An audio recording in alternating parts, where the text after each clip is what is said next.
O que isso tem a ver comigo, pastor? Primeiro detalhe importante, do que diz respeito ao evangelho da vida dele, que é de lá que sai o recurso da redenção, para toda a raça humana, o que Deus proveu, não homens. Isso salva. O que Deus foi capaz de prover à humanidade, que está muito longe da nossa capacidade de pagar isso. Mas em compensação, Deus em ação intercessora pela humanidade, deixou a cargo de que o Filho descesse aqui e iniciasse esse processo de reconstrução de aliança e aliança redentiva. E com base nisso, nessa ação redentiva, Deus pelo Filho prescreveu tudo o que na verdade um homem tem que saber e dominar para se salvar. Então esse recurso que Deus proveu pelo Filho, do homem ter uma chance, uma oportunidade de se salvar, nesta ação, Deus determinou a fé que o homem deve incorporar e viver na atividade específica e única de Jesus. Então, qualquer interessado, qualquer pessoa que se direcione a viver uma experiência com o Evangelho, da vida dele e de sua redenção, deve se sujeitar e se submeter às regras e a esses princípios. Porque fora dele e do que ele ensina, segundo esse livro sagrado, ninguém se salva. Então, talvez por muito tempo na tua vida, você ficou a cargo de ficar sendo orientado por homens, razões e pessoas, e não sabe disso.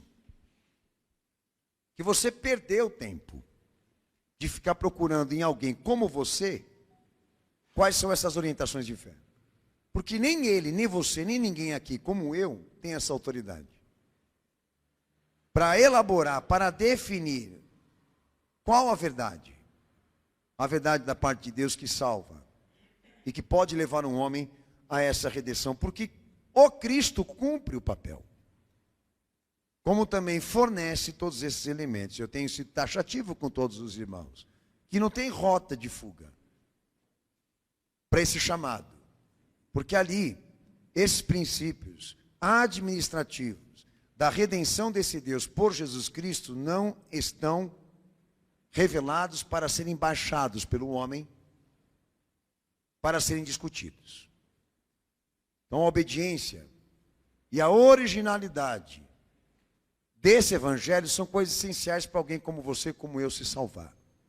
E pelo que eu sei, lá no tribunal da condenação e do juízo não vai estar tua mãe, teu pai, teus amigos e todo mundo que você conhece. Vai estar esse aqui que desceu para te servir. Esse é o detalhe. Que diremos, aquele que vai estar no tribunal é melhor do que eu, melhor do que você e todo mundo. E ele tem a chave para abrir o inferno e te jogar lá, como tem a chave também para abrir o céu e confirmar que você pode entrar. Então entenda isso. A gente não sobe aqui de púlpito para pregar essa palavra de maneira original, para bancar com você autoridade, poder e inteligência.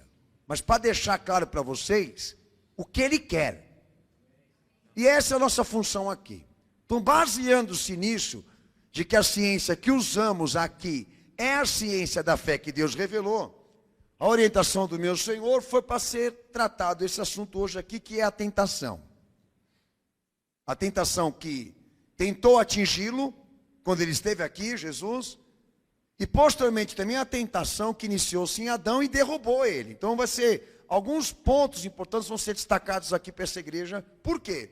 Porque essa é a preocupação maior, minha e tua, de que realmente não venha a existir comprometimentos nesse processo redentivo na tua vida e na minha vida, porque se houver, Deus não salva. Inclusive isso aqui, quando a gente vive numa sociedade já moderna e contemporânea, que quando se fala de necessidade e desejos humanos, o homem coloca isso acima de tudo.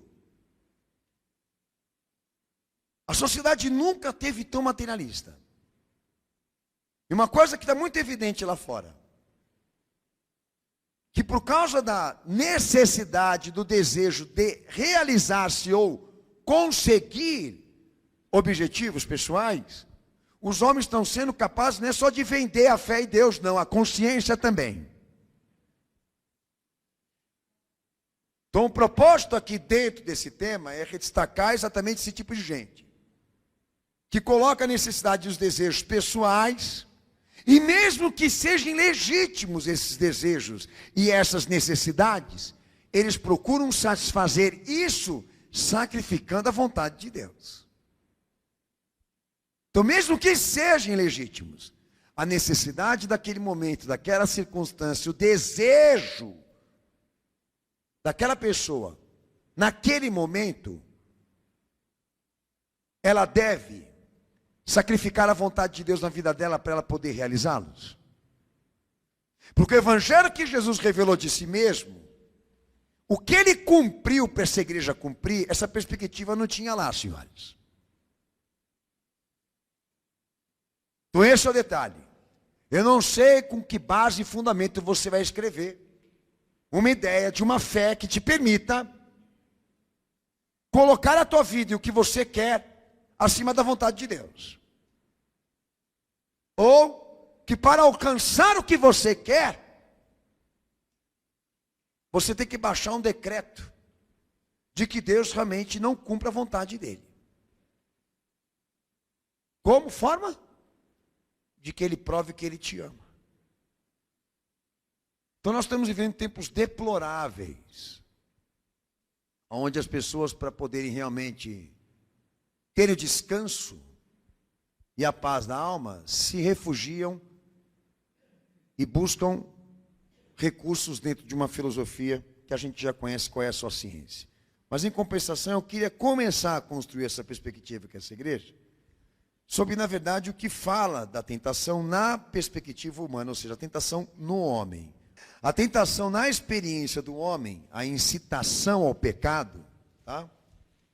Que quando a gente fala pecado, nós estamos falando daqueles que estão além dos limites estabelecidos por Deus.